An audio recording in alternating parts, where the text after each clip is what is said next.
The mahogany doors of courtroom 302 swing open as former officer James Reynolds stumbles forward, his hands trembling while adjusting his ill-fitting discount suit, a stark contrast to his once commanding presence in blue. The packed gallery whispers as they notice the dark circles under his eyes, signs of sleepless nights since the supermarket incident that shattered his 15-year career. His wife Sarah, absent from the proceedings, having taken their children to her mother's house in Ohio, leaving him to face the consequences alone. Reynolds' eyes dart around the modern courthouse interior, catching glimpses of familiar faces from the police department who now turn away from his gaze. Officers who once shared coffee and petrol stories with him now sit firmly behind the prosecution, their badges gleaming under the fluorescent lights as silent testimonies to which side of justice they now stand. The morning sunlight streaming through tall windows, casting long shadows across the marble floor like prison bars foreshadowing what might await him. The courthouse regulars, security guards and clerks who used to greet him with friendly nods now process him through the metal detector with cold professionalism, their faces masks of neutrality, as he empties his pockets into the plastic bin, the same routine he used to watch suspects go through when he was on the other side of the law. The irony not lost on anyone present, especially the group of minority officers who stand watching from the corner, their presence a silent statement about the changing times.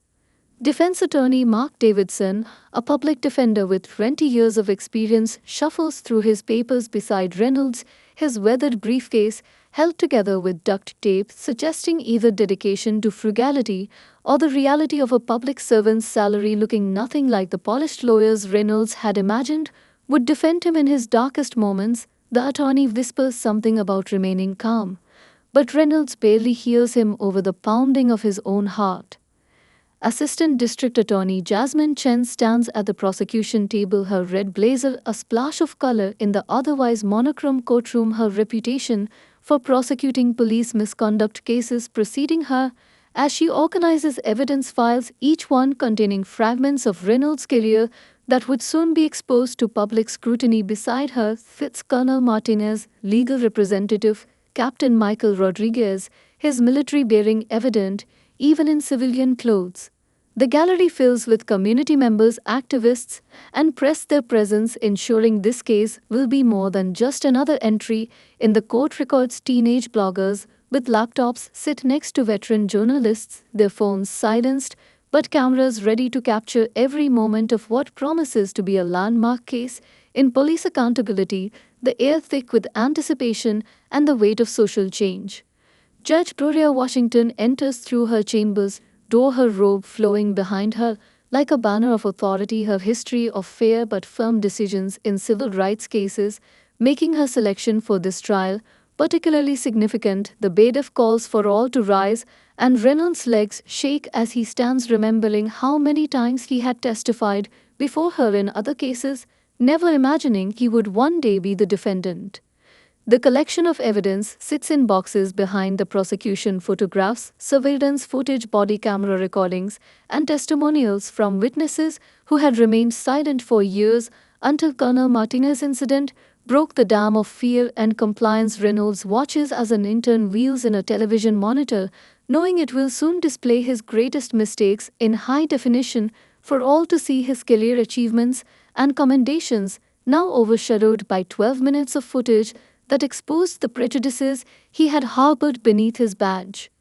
Media sketches in the front row begin their work, capturing Reynolds' transformation from respected officer to accused, their pencils scratching against paper like fingernails on his conscience, while behind him sits Mrs. Chen from the supermarket, her quiet dignity and unwavering presence reminding him of all the others he had profiled before. Colonel Martinez, only this time someone with enough power and influence, had stood up and said enough. Gasps echo through the courtroom as the high-definition security footage plays, showing Reynolds stalking through the fluorescent-lit aisles, his fingers twitching near his weapon, while Colonel Martinez, in her yoga pants and Harvard sweatshirt, reaches for organic apples, unaware that her ordinary Sunday shopping trip would explode into national headlines about police brutality and racial profiling. The footage crystal clear on the massive screen mounted before the jury shows timestamp 2:47 p.m. A normal afternoon at Riverside Supermarket about to transform into a moment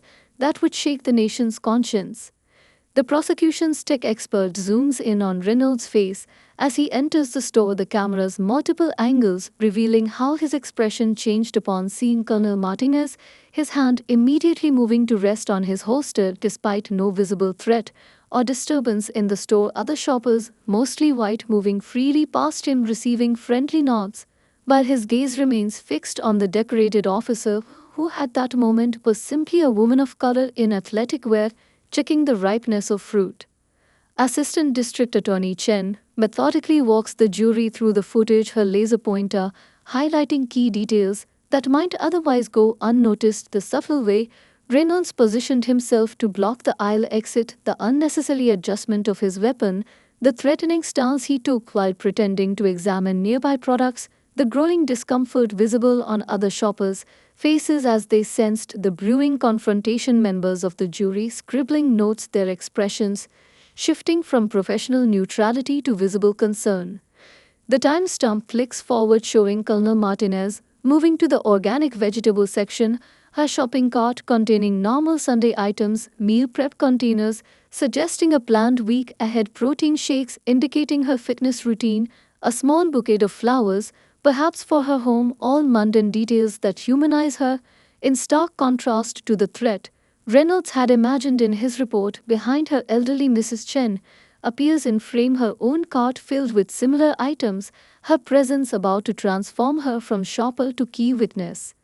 Reynolds shifts uncomfortably in his seat as the footage shows him speaking into his shoulder radio, his lips clearly forming words that would later be revealed through enhanced audio, his false report of suspicious behavior contradicted by the clear video evidence of Colonel Martinez helping a veteran with his dropped oranges. Moments before the confrontation, the jury watches intently as the stories told in the police report and reality diverge like parallel lines never meant to meet.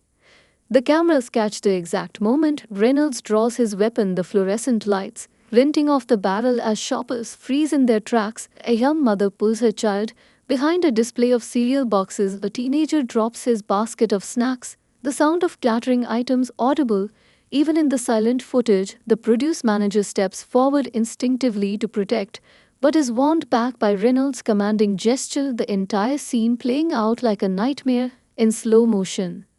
Colonel Martinez stands in frame, her military training evident in her composed stance, despite the weapon pointed at her chest, her hands raised in a non-threatening position as she begins to identify herself, her mouth forming words that would later be confirmed by audio recordings. Reynolds' aggressive posture becomes more pronounced as she mentions her military rank, his disbelief and prejudice visible in his body language, even as other officers would later testify that her military ID was clearly visible hanging from her gym bag. The final moments of the footage show the arrival of backup officers, their own body cameras now supplementing the security footage, their expressions of recognition and horror as they realize Colonel Martinez's identity, the immediate lowering of their weapons, the shame and anger on their faces as they process the situation. Reynolds' defiance turning to realization as his superior officer arrives on scene, the consequences of his actions beginning to dawn in his eyes as his weapon is taken and his badge temporarily suspended. Defense attorney Davidson repeatedly tries to pause the footage, attempting to point out moments that might justify his client's actions, but each attempt only serves to highlight the undeniable reality captured by the supermarket's high-end security system installed after a robbery last year, its multiple angles and clarity leaving no room for alternative interpretations as the final frame freezes on screen showing Reynolds being escorted out, while Colonel Martinez speaks with arriving investigators, the weight of visual evidence settling over the courtroom like a heavy blanket. The jury leans forward collectively as Detective Lisa Wong from Internal Affairs unravels a shocking web of 17 buried complaints against Reynolds, her voice steady as she describes how female officers were denied backup calls, minorities received excessive citations, and how Reynolds had managed to manipulate the system through powerful connections and carefully worded explanations, until today Detective Wong herself, a 20-year veteran of the force, stands tall in her pressed suit, her testimony carrying the weight of countless hours spent reviewing Reynolds' personnel file and interviewing witnesses who had previously been too afraid to speak. Exhibits appear on the courtroom screen labeled A through few, each representing a complaint that had somehow disappeared into the bureaucratic maze of the police department. Detective Wong methodically presents case number 2347 from 3 years ago, where Officer Janet Rodriguez requested backup during a domestic violence call, but Reynolds, who was closest, claimed radio interference despite his vehicle's GPS showing him parked less than 2 blocks away. Rodriguez, who now sits in the gallery watching, sustained serious injuries that night. Her career ended by a suspect who could have been subdued if backup had arrived.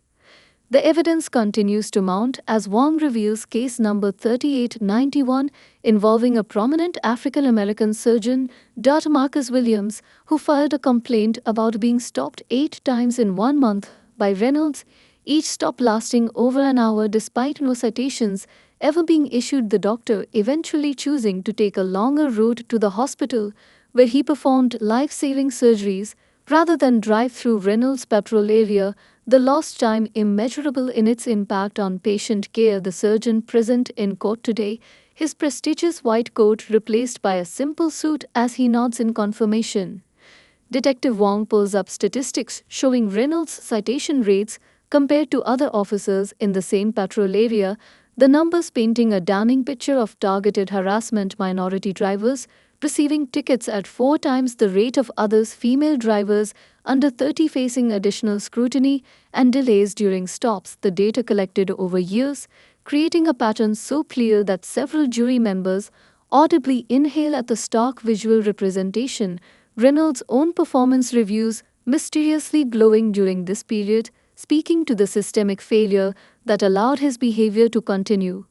Former police captain retired James Morrison takes the stand next, his weathered face showing the strain of carrying 15 years of guilt, explaining how he had witnessed Reynolds' behavior firsthand, but chose to accept the explanations, the excuses, the carefully worded reports that painted each incident in just enough reasonable doubt to avoid serious investigation. Morrison, now speaking out as part of his journey toward redemption, his testimony adding context to the mountain of evidence that Wong has assembled. The courtroom grows tense as Wong reveals text messages between Reynolds and other officers, messages that had been recovered from old department phones, showing casual racism, sexist remarks, and coordinated efforts to maintain what they called the old guard, their language becoming more encrypted over time, as if they knew their actions might one day face scrutiny. Reynolds sinks lower in his seat as his own words appear on screen, his attempts to explain away each message growing weaker under the prosecution's relentless presentation of contextual evidence. Detective Wong concludes her testimony by presenting the final piece of evidence, a recorded conversation between Reynolds and a rookie officer who had attempted to report him 6 months before the supermarket incident. The young officer's career suddenly derailed by a series of poor performance reviews that appeared immediately after filing his complaint. The routing numbers of subsequent deposits into Reynolds' accounts highlighted in red on the screen, suggesting a deeper network of corruption that had protected him until the undeniable events with Colonel Martinez forced everything into the light. Assistant District Attorney Chen guides Wong through the final statistics, showing how Reynolds' pattern of behavior escalated over time, each successful evasion of consequences emboldening him further, the frequency of complaints increasing year over year until the inevitable confrontation with someone whose authority and standing could not be ignored or dismissed. The mathematical progression suggesting that without Colonel Martinez's intervention the pattern would have continued its dangerous trajectory. The jury particularly focused on the graph, showing the correlation between complaint severity and Reynolds' growing sense of invulnerability. Colonel Sarah Martinez, commanding officer of the 142nd Combat Support Hospital, takes the stand, her chest adorned with combat medals that catch the light as she describes how Reynolds' wide eyes and trembling gun barrel pointed at her heart reminded her more of the chaos of Kandahar than an American supermarket, while elderly Mrs. Chen cowered behind her shopping cart, filming everything on her shaking iPhone, her military bearing evident in her straight posture as she faces Reynolds directly, her voice clear and measured as she recounts the events that transformed her routine Sunday shopping into a national conversation about police abuse of power. The decorated officer describes her morning starting with a charity run for veterans, where she had given a speech about community integration and support for returning soldiers, the irony not lost on anyone as she then details how mere hours later she found herself staring down the barrel of a service weapon while still wearing her event shirt with "Support Our Troops" printed across the front, her Harvard Medical School sweatshirt tied around her waist, a detail that Reynolds had somehow missed while profiling her as suspicious. Assistant District Attorney Chen guides Martinez through her testimony, asking her to explain her extensive military background, 3 tours in combat zones, serving as chief of trauma surgery in Afghanistan, establishing field hospitals under enemy fire, and receiving the Bronze Star for Valor after saving an entire platoon during a massive casualty event. Yet none of these achievements mattered to Reynolds in those crucial moments when he saw only what his prejudices allowed him to see. Martinez's voice remaining professional, though her fingers tightened almost imperceptibly on the witness stand. The colonel describes the moment Reynolds approached her, his weapon already drawn, before speaking, a violation of department policy that the prosecution highlights his aggressive stance and hostile tone, causing nearby shoppers to freeze in terror while she instinctively assessed the situation as she had been trained to do in combat zones, her military ID clearly visible on her gym bag, her hands raised to show she carried nothing but a red delicious apple, the fruit rolling across the floor when Reynolds barked his commands.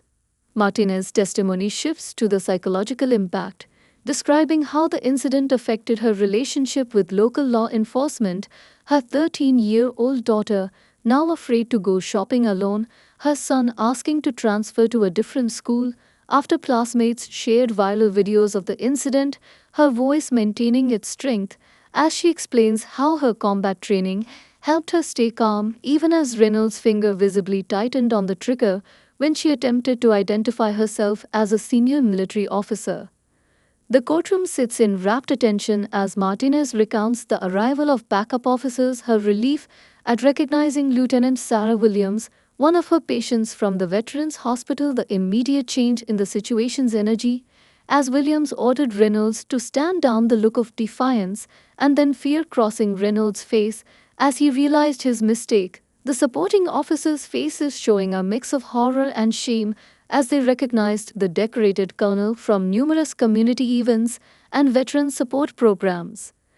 Colonel Martinez concludes her initial testimony by addressing the broader implications, describing how the incident has affected military families in the community, particularly those of color, her weekly support group for veteran mothers, now dominated by discussions of how to protect their children from similar profiling, her voice finally showing a crack of emotion as she recalls a young Afghan girl she had treated in Kandahar who had asked her if America was truly the land of the free, and how that question now haunts her with new meaning. The courtroom temperature seems to drop as store manager Tom Williams describes the scene, his voice cracking while recounting how 7-year-old Amy Lopes still attends therapy after watching Reynolds scream racial slurs at a decorated soldier, while produce manager Jeff Martinez, no relation to the colonel, tackled a teenage bagger who tried to intervene. Williams removes his wire-rimmed glasses to wipe his eyes as he describes the chaos that erupted in his usually peaceful store,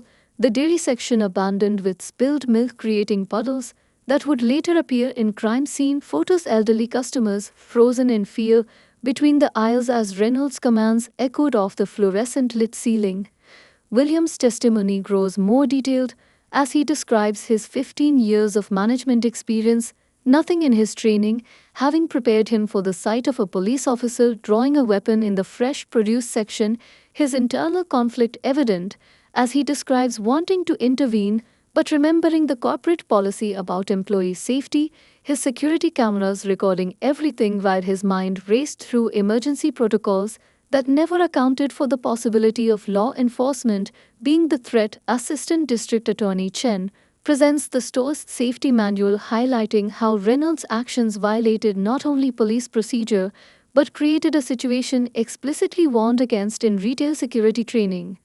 The prosecution calls Lisa Chen, the elderly woman who recorded the incident on her iPhone, to the stand, her small frame almost disappearing behind the witness box as she holds up her phone showing the video she captured that day, her hands still trembling as she describes how she had just finished selecting oranges when she heard Reynolds' angry voice, her instinct to document everything coming from years of experiencing discrimination herself, the video playing now for the jury showing angles the security cameras missed, including Reynolds' face contorting with anger when Colonel Martinez calmly mentioned her military rank. Jeff Martinez, the produce manager, steps forward next, his green store apron replaced by a pressed shirt and tie as he describes tackling young Miguel Santos, the 16-year-old bagger who instinctively rushed to help Colonel Martinez. Martinez, voice filled with regret, as he explains how he had to physically restrain the teenager, knowing that any movement toward Reynolds could have turned the situation deadly. His testimony, punctuated by surveillance footage showing him pulling Miguel behind a display of watermelons while Reynolds' gun remained trained on Colonel Martinez. Amy Lope's mother Sarah takes the stand, her daughter unable to testify, but her trauma described in painful detail through her mother's tears. The 7-year-old who once loved playing police officer with her friends, now suffering from nightmares and panic attacks at the sight of any uniform. Her therapist, Rebecca Cohen, appearing next to detail the psychological impact of witnessing such violent authority abuse at a young age, her professional assessment adding weight to the personal testimony that came before the court listens as Carmen Rodriguez, a cashier with 20 years of experience, describes how she tried to use the store's intercom system to call for help but found her hands shaking too badly to press the buttons. Her view from the front registers providing a clear line of sight to the incident, her testimony collaborating earlier accounts while adding crucial details about customers' reactions, including an elderly veteran who had to be treated for chest pains after witnessing the confrontation. Miguel Santos himself, now 17, takes the stand, his voice steady, but his hands clenched tight as he describes his split-second decision to help someone he recognized from the Veterans Center, where he volunteered his movement toward Colonel Martinez, driven by the same instinct that made him want to serve in the military after graduation. His dreams of law enforcement career now replaced by plans to become a civil rights attorney, his perspective forever changed by watching someone he respected treated with such baseless suspicion and aggression. Sweat trickles down Reynolds' neck as his own bodycam footage betrays him, the hushed courtroom listening to his mumbled prejudices and the sound of him calling Colonel Martinez a racial slur before approaching her, his lawyer slumping in defeat as the timestamp proves he had profiled her before even claiming she matched any suspect description, the high-definition audio capturing every bitter word, every prejudiced assumption, every moment of his 15-year career culminating in 12 minutes of undeniable bias. The police department's tech expert, Marcus Chen, takes the stand explaining how Reynolds had attempted to delete the footage but failed to understand that the department's new cloud-based system automatically uploaded everything in real time. Chen methodically walks the jury through the recovery process, showing how Reynolds' desperation to hide his actions actually created multiple backup copies, his technical explanation interrupted by audible gasps as the enhanced audio reveals Reynolds' conversation with himself in his patrol car before entering the store, his words becoming evidence of premeditation. Frame by frame, the footage shows Reynolds' perspective as he enters Riverside Supermarket, the camera catching his reflection in the security mirror, his expression changing the moment he spots Colonel Martinez in the produce section, the automatic facial recognition software used by the department marking the exact second his professional demeanor transforms into something darker, more personal, the prosecution highlighting how he deliberately positioned himself to create a confrontation, while the defense attorney repeatedly objects only to be overruled by Judge Washington.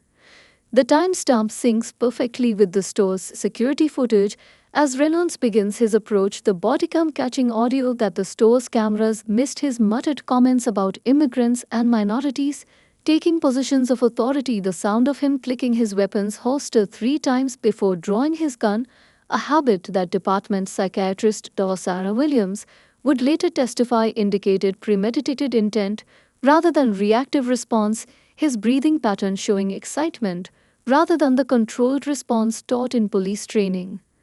Assistant District Attorney Chen focuses the jury's attention on the exact moment Reynolds recognized Colonel Martinez's military ID, his bodycam capturing his hesitation, his split-second decision to escalate rather than de-escalate the situation, his radio call describing a suspicious person, notably leaving out the visible military identification, his choice of words and tone analyzing revealing deep-seated prejudices that training had failed to eliminate, the camera steady even as his judgment faltered.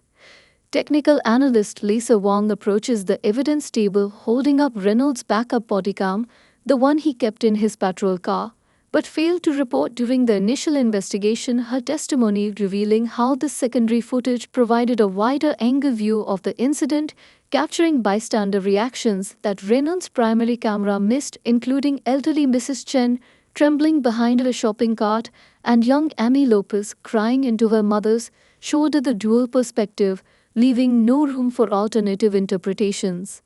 The courtroom falls silent as the audio captures Reynolds' reaction to backup arriving, his whispered threats to Colonel Martinez, before other officers could get close enough to hear, his desperate attempt to control a situation rapidly spinning beyond his authority, the camera catching his micro-expressions of rage when Lieutenant Williams recognized the colonel, the footage showing his hand tightening on his weapon, even as he was ordered to stand down, his bodycam recording the exact moment his career imploded, captured in high definition for the jury to witness. Veteran dispatcher Ruby Collins wipes tears from her eyes as she plays the radio calls revealing how Reynolds had described a suspicious minority female, probably stealing, while the parallel dashcam video shows Colonel Martinez helping an elderly veteran with his groceries moments before Reynolds stormed in with his weapon drawn. Collins, 30 years of experience evident in her composed demeanor as she explains to the jury how Reynolds' tone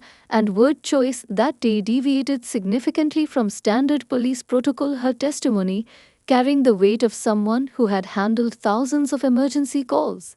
The prosecution presents a timeline of radio communications starting 15 minutes before the incident, Reynolds' first call marked by unusual urgency. Despite no visible emergency, his voice carrying what Collins describes as anticipated excitement, a red flag she had noted in her daily log, her years of experience, helping her recognize the subtle signs of an officer creating rather than responding to a situation. The dispatcher's detailed notes projected on the courtroom screen, showing her growing concern as Reynolds' communications became increasingly aggressive.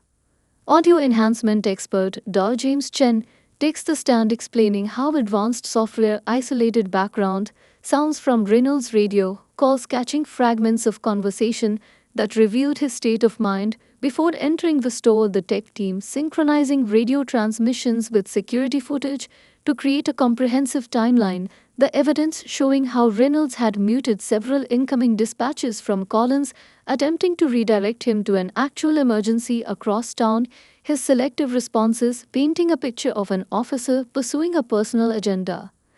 Collins resumes her testimony describing how she immediately recognized signs of trouble in Reynolds' radio behavior, having worked with him for over a decade, her documentation showing a pattern of similar incidents where his calls about minority suspects rarely matched the situation's reality, her voice steady as she explains how dispatchers developed unofficial codes to warn each other when Reynolds was responding to calls involving minorities or women in authority positions, their attempts to protect the public while working within a system that repeatedly failed to address the underlying problems. The dashcam footage continues playing, showing Reynolds' patrol car positioned strategically in the supermarket parking lot, his radio calls becoming more frequent as he observed Colonel Martinez through the store windows, the prosecution highlighting how he requested backup for a suspicious person. While the video clearly shows no suspicious activity, the dispatcher logs revealing how Collins had tried to question his assessment, only to be met with aggressive reassertion of his authority.